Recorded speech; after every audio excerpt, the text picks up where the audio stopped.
The Fury of Heaven and Hell, written by Not Beast, narrated by Powerhouse 616. Episode 5 years after the last one. I didn't realize. Okay, so a user by the name of Scorched Earth left a very nice comment about how this was a nostalgic series for them, and how they liked coming back to it. And I was like, nostalgic series? It can't have been that long ago. And then I looked and realized that my first the first episode of this came out when I was 16. Okay, I'm 25 now. And my first episode ever of anything, which was I don't think it's still up, it was a Left 4 Dead Let's Play, was in 2015, in August. So it's almost the 10-year anniversary of my channel, which is crazy. And I can't believe I can be considered nostalgic. And I'm having an internal crisis about that. So, we are going to, continue this. It's kind of like I've been kind of struggling with some things, and it might be good to get back to basics, you know? It's something I've worked on forever, so let's just continue it. Without further ado, Chapter 7, Family Reunion. Well, well, well. Hello again of the people of the world known as Earth. It's time for us to continue the glorious story behind my life again. This is Tempest, talking if you hadn't already guessed. Mainly because the author hasn't put some shit before this explaining who I am. But anyway, we're coming back into the story at a time when we're not really doing anything badass. When we're on our way to Mistral in a slow-ass boat to meet up with the others while Demon goes off building that harem of his. He's doing what? Shh, Gang, you're interrupting my introduction. Anyway, Ranger and Rosaline are off doing something at God knows where, so we sent Josh ahead to try and do some reconnaissance of their intended path in case we overtake them or anything. Mainly because the aircraft here move slower than a 90-year-old diabetic, other than those bullheads, and we only had one of those. But mainly, we sent him so he could have something to do with the plot, because the other 3 of my team are basically third-rate characters. I'm far better than you, Tempest. I wouldn't be surprised if I end up having a journalist follow me for the remainder of my days to document my amazing self. Jaeger, I am in the middle of an introduction. Well, the author's probably going to stop me and my rant as soon as he finishes focusing on other bloody fanfictions. Seriously, dude, get your damn priorities straight. It was at that moment that a brick fell from above and slammed into his head. Seriously, a brick? We're on an airship. How is that even possible? A tiny Nevermore, no bigger than a crow, crashing into the floor of the landing bay in front of the pilot with a tiny message attached to its foot. Tempest picked it up and hesitantly opened it. I don't give a crap. I'll let you off on this one because I'm feeling lazy. So go ahead and finish the introduction and then go back to doing whatever you were doing. Feeling lazy, eh? Sure you aren't abandoning us again to go write a different story? Not receiving a reply, he was sure he'd gotten away with it, until Yang came through one of the side doors holding her right arm. Tempest! My arm's feeling pretty numb all of a sudden. Do you have anything that fixes pins and needles? Bastard, mumbled Tempest under his breath. Oh, never mind. It's gone now, she said happily, walking back out the door to her room. Fine, I'll get it. I'll finish the damn intro. As I was saying, he'll stick you right in with the Canonish team to explain his plot holes and do some more plotty stuff, and then completely skip over the Nuclevi fight, because Rosaline being there doesn't really change anything, and he doesn't want to include the Titan because it's pretty OP. So he'll find something to occupy it while they fight. And then he'll finally continue his version of the crappy cannon he's running with and let us meet up somehow with bullshit plot lines that don't connect at all. Tempest, my arm feels like it's going to fall off. I need some pain medication. On second thought, the author is the single best writer I've ever seen in my entire life, and should be given multiple awards for his beautiful work of art known as this story, where there are absolutely no plot holes, and the entire plot line is so well written, where there are absolutely no plot holes, and the entire plot line is so well written that it would take an ape to not be able to figure it out. Oh, it's gone again. Never mind. Asshole. Town of Higanbana, west of Haven, continent of Anima.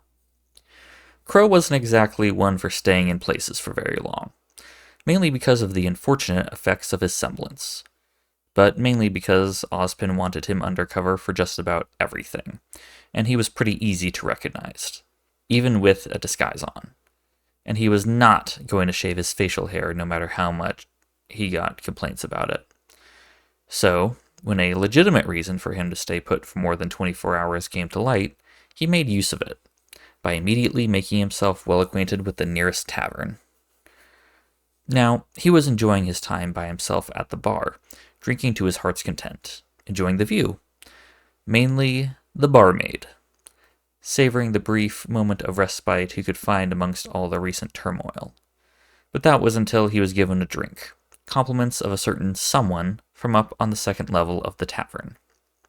With a heavy sigh, he finished his current drink and politely accepted the new addition, walking up the stairs and sitting opposite said person, who had taken the liberty of gaining his attention. Hello, brother, she started, not at all sounding interested with meeting him, making it seem as though it was more of a chore than anything. Raven, he replied, taking a small sip from his drink before setting it down, sighing heavily. What do you want? A girl can't just catch up with her family. You've certainly been doing a great job of that over the last few years, he replied coldly, earning a scowl from the woman. Does she have it? You must know that it's imperative we can't let it fall into her hands. Crow ignored her at first, looking down with a mix of disappointment and guilt. Did you know that Demon died during the attack on Beacon? That's not what I asked. Rhetorical question, I know you know. It just pisses me off that you're acting like your kids don't even exist half the time, even when one of them comes back from another damned universe. I talked to him. You know why I don't talk to her. Great job, sis. Real Mum of the Year material right here. Should I get you a mug or something? Her scowl deepened, and she took a swig from her own drink, going back to intently glaring at him once she finished. I told you that Beacon wouldn't be able to fight back. I told you that Ozpin wouldn't be able to stop her, and I haven't been wrong so far.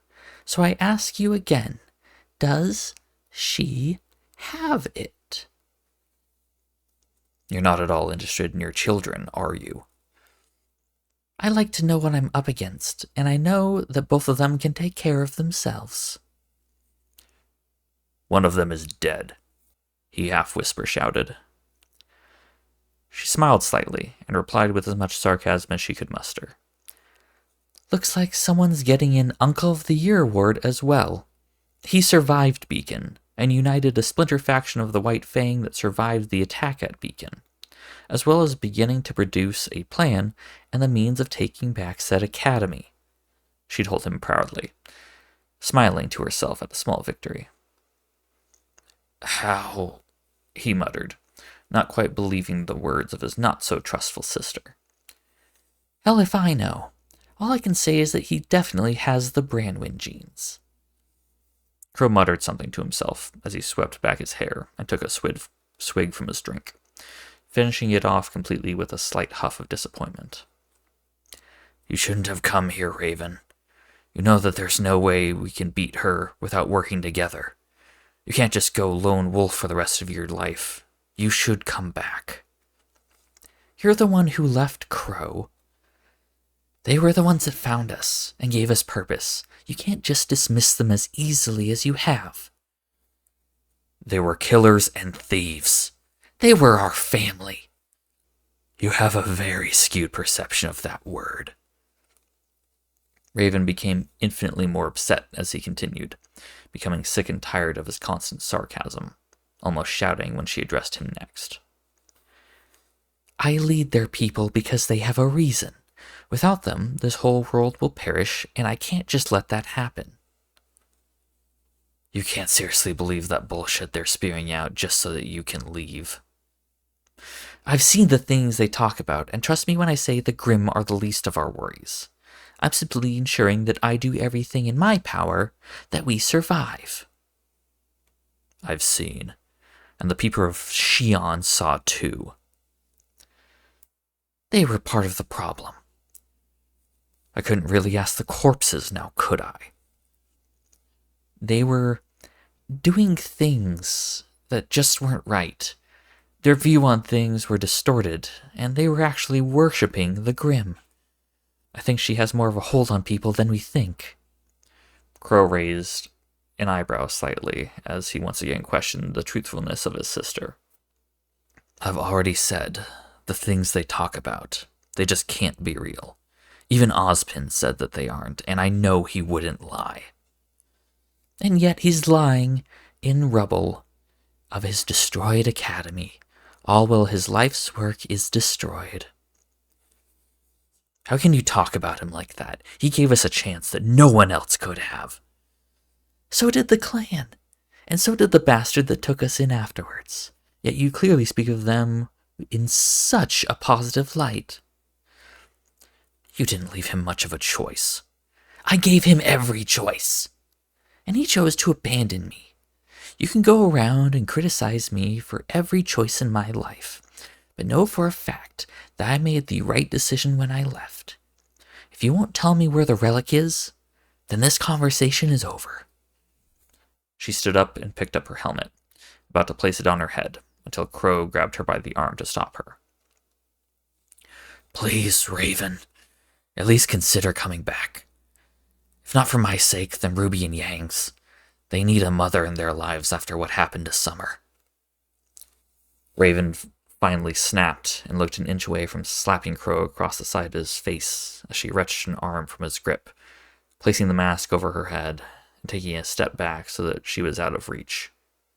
Do not dare try and use them as a bargaining tool. I promise to come back to your little family, if you can even call it that, the second that I do what needs to be done, or the second that your bastard friend explain to his goddamn daughter why I'm not there for her. Why can't you? There's no way in hell that Yang would believe me if I said anything. It has to be from him. He can't as much as you won't. Yang wouldn't have anyone to turn to when she finds out, and I doubt it's going to be after you come back. Then it serves him right for all the shit he's done. I still don't get why you're friends with that guy. I owe him that much for everything he's done for us, and I can't blame him for at least considering it, given how you were at the time. Raven scowled to an even more impossible degree, and then took out her odachi, flicking her wrist with the flat side of the blade before slashing it near the wall, forming a portal and quickly walking through the gateway, collapsing shut behind her as quickly as it was formed. Just as he was about to get up, he heard the sound of smashing glass and turned around to see the barmaid with a dumbfounded look crossing her features while she stood there, shaking in fear. Crow just sighed and held up his empty glass, 2 ice cubes still sliding around inside. Better make this one a double. 1 day later, Team Ranger and Rosaline. There were many things that demanded the attention of a group of hunters and huntresses in training.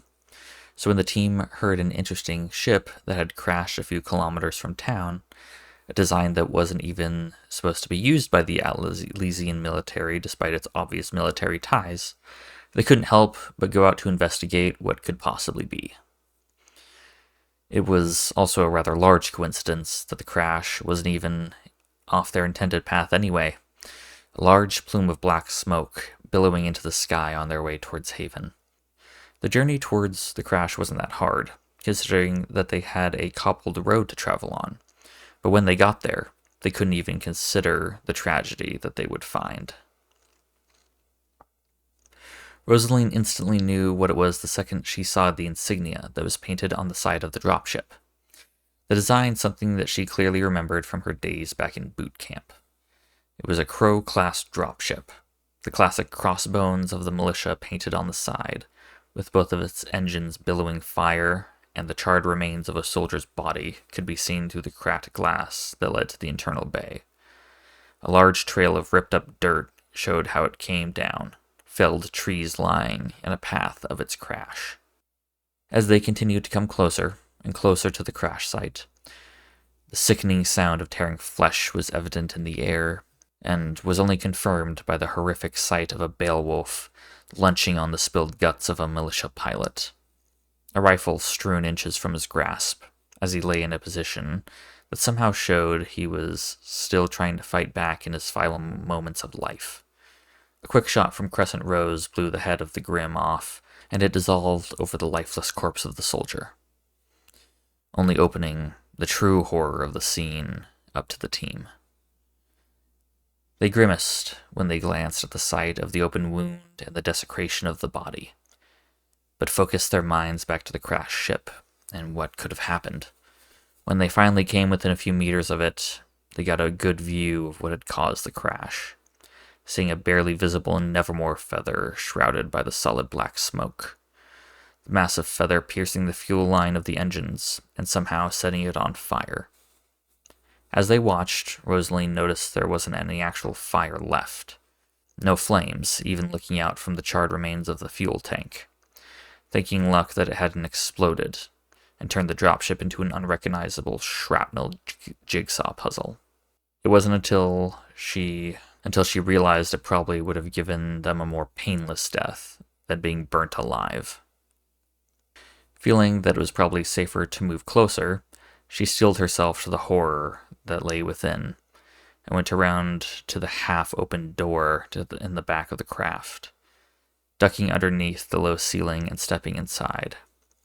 The bay of the ship was covered in more guts and gore than she could have seen from the outside, as she felt a tiny bit of bile find its way to the back of her throat before she reluctantly swallowed it down.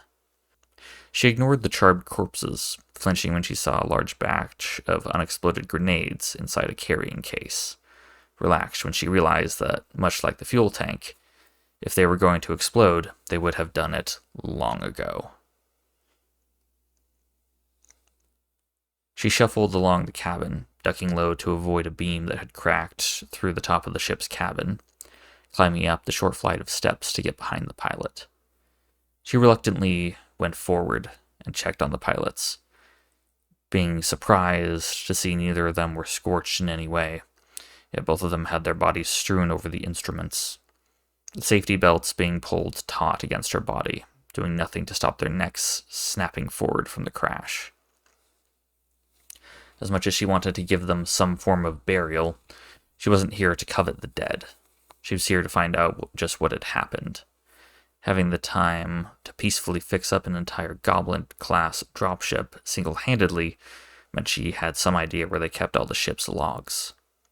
With a couple of men prodding around with some of the near-broken panels and trays that were sitting around the cockpit, she was rewarded when she finally came to the ship's black box, as well as a smaller disc tray containing a personal log from one of the pilots.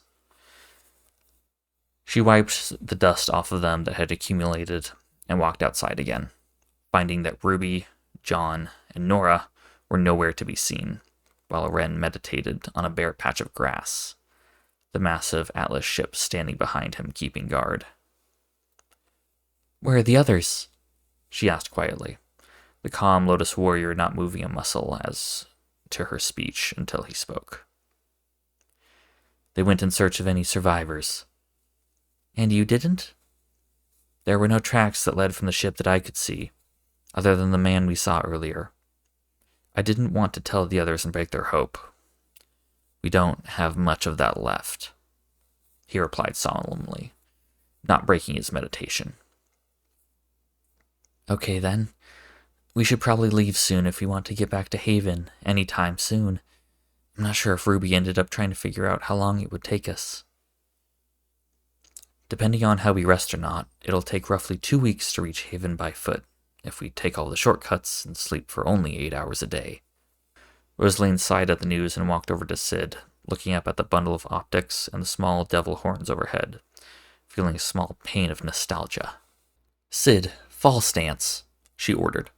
The Titan instantly fell to one knee and opened the cockpit, the same way it would if it had just been called out from the carrier above. She jumped up onto one of its knees and stepped up to the cockpit, turning around and sitting down in the pilot's seat, the massive mech standing up and closing the cockpit door. The normal manual controls start up beginning as the 5 screens synced with the cameras outside to provide a flawless view through the solid 5-inch thick metal armor that covered the cockpit. "Welcome, pilot. Designation, Rosaline Centaur. Commencing pilot link."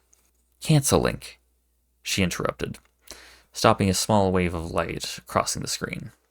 She didn't have a clue how to complete the link pilot process in the Titan because it gave absolutely no prompts on how to continue after the entire screen just filled with small green lights crossing the screen, and it took her a good 2 days to realize she didn't need to complete it to actually pilot the Titan. After Sid managed to walk his way through the Emerald Forest and into Vale, she found him standing uselessly at the edge of the city, with a bunch of police officers trying to figure out what it was. As soon as it saw her, it powered up and walked over to her, saying a phrase that had burned itself into her memory. "Under orders from my late pilot, you have been promoted to active pilot and assigned to level 3 AI, Sid. Congratulations." Late pilot, meaning he's dead.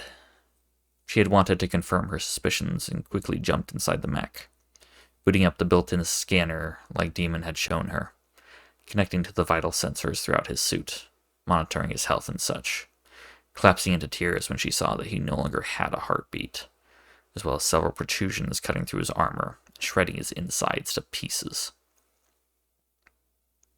He had given her complete control over Sid and his Atlas Titan, as well as apparent access to every single one of the files he had stored on there, although there was only one specific function she needed right now. "Sid, I need a black box decrypted." "Understood. Opening decryption tray now." A small section of the cockpit to her right opened, flipping down, and she saw a black box already in there. Taking it out without a second thought, she placed her own in there and closed it up afterward. "Decoding finished. Files ready for playback." "Skip on the video, I just need the transcript." "Understood. Please wait while speech-to-text translates. Complete. Playing now." She watched as hundreds of sections of script open up across the screen, all date-labeled and categorized so that she could play through it. "Play most recent." She watched as a small loading icon came up and a large section of script filled next to it, blocking her view of the outside world. As she read through the last moments of the ship's logs, what she found next was interesting to say the least. Just like when the rest of Drisk, it had logged a warp jump, although when she looked at the coordinates, it didn't really help to locate where they were. Warp jump logged. 0400 hours. Jump to longitude. Question mark, question mark, question mark. Plus latitude. Question mark, question mark, question mark. Great.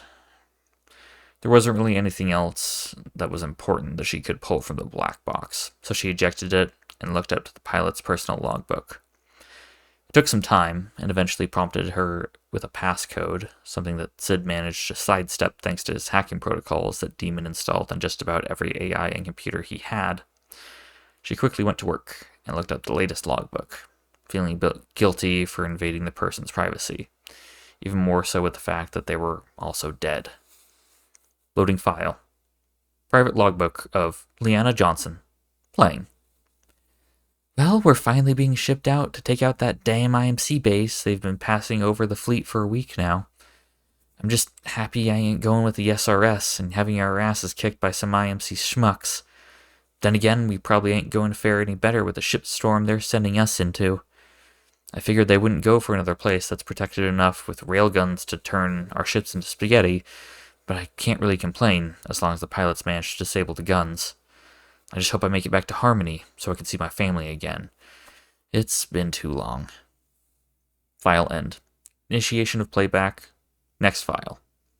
The next few minutes of her time was spent scrolling through as many of the files as she could, her guilt quickly giving way to curiosity, as she found some facts that she never thought could possibly come to light. She just couldn't believe that the militia had finally decided to assault the IMC's main refueling and docking port at Demeter, even more so that the entire fleet hadn't been wiped out in the process.